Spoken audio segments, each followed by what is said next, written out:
Now, years ago in Igbo society, that Igbo women hairstyle has a meaning. It was not just for beauty, rather it has a voice, it has a meaning, it has a purpose, and it communicates messages. So before wigs, relaxers, and Instagram breads, Igbo women were already speaking boldly with their hairstyle. But the question is, what were they talking about? We'll find out in this video. But before then, if this is your first time of coming across this channel, welcome to the family. My name is Uche and I do everything Igbo history.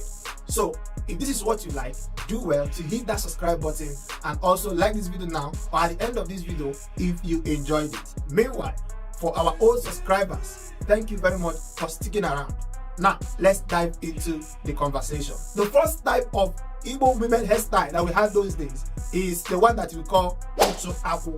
This is a simple thread wrapped hair that is neat and quiet. It was usually plaited by young girls who are not yet women yet. These are young girls that are still under their parental care, that are still growing and learning. That is small chikala girls. Now, when these girls started growing into becoming ladies, they now move from just thread hair into plaiting with wool. That is the one we now call isi owu. This isi owu is usually plaited to be very bold and attention grabbing, communicating the fact that these ladies that used to be girls are now ready for marriage. They have come up to the age where they are about to get married. So that very isi owu is plaited in a way that is calling for suitors, telling them, I am now ready to get married.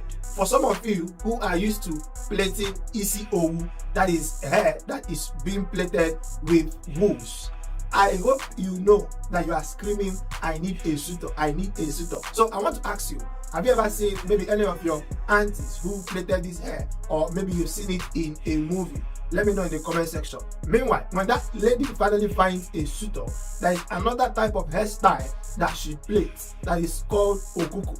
This okuku hairstyle is that her hair is plaited into a bun style in such a way that they also use coral beads to beautify it. So basically, it simply means, or the message that that hair is passing is that, hey, I'm no longer a small girl or a young single girl, that I am now married and I'm about to become even a matriarch in the future. But then, in those days, not every woman wore hair just for beauty, marriage, or little, girl.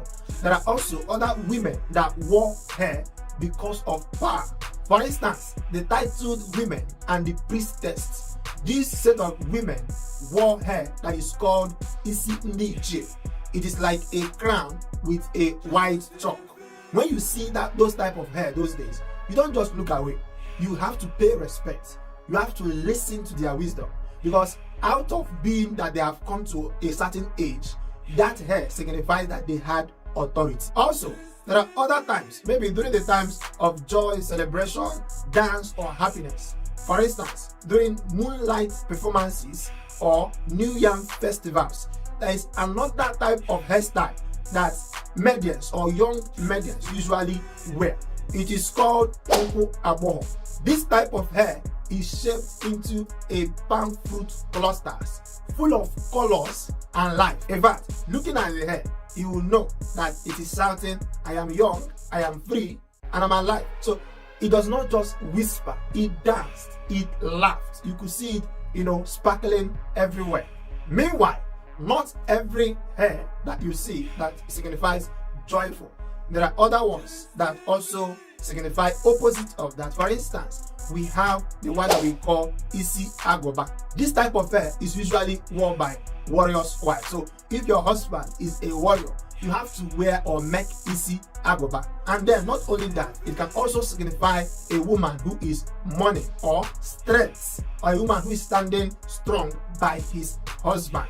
This type of hair is usually made in a very tough way, and it is covered with either ash or clay. So let me know in the comment section, did you see any of your great grandparents wear any of this hair? Let's talk about it in the comment section. Anyways, although modern hairstyles have taken over most of these hairstyles that we mentioned in this video, but the truth is that we also see most of these hairstyles in our weddings, Nollywood movies, and even in our cultural festivals.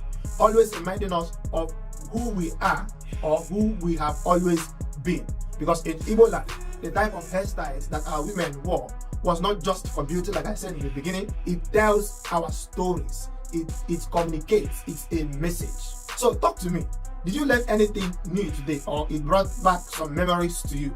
Let me know in the comment section. And there are other Igbo hairstyles that I did not mention in this video. Let me know in the comment section. And if you enjoyed this video, you watched till now, thank you very much. Please hit that subscribe button if you have not done that already, and like this video so that you can show it to more people. Make sure that you come back to this channel for more videos. My name is Uche, and I will see you in the next video.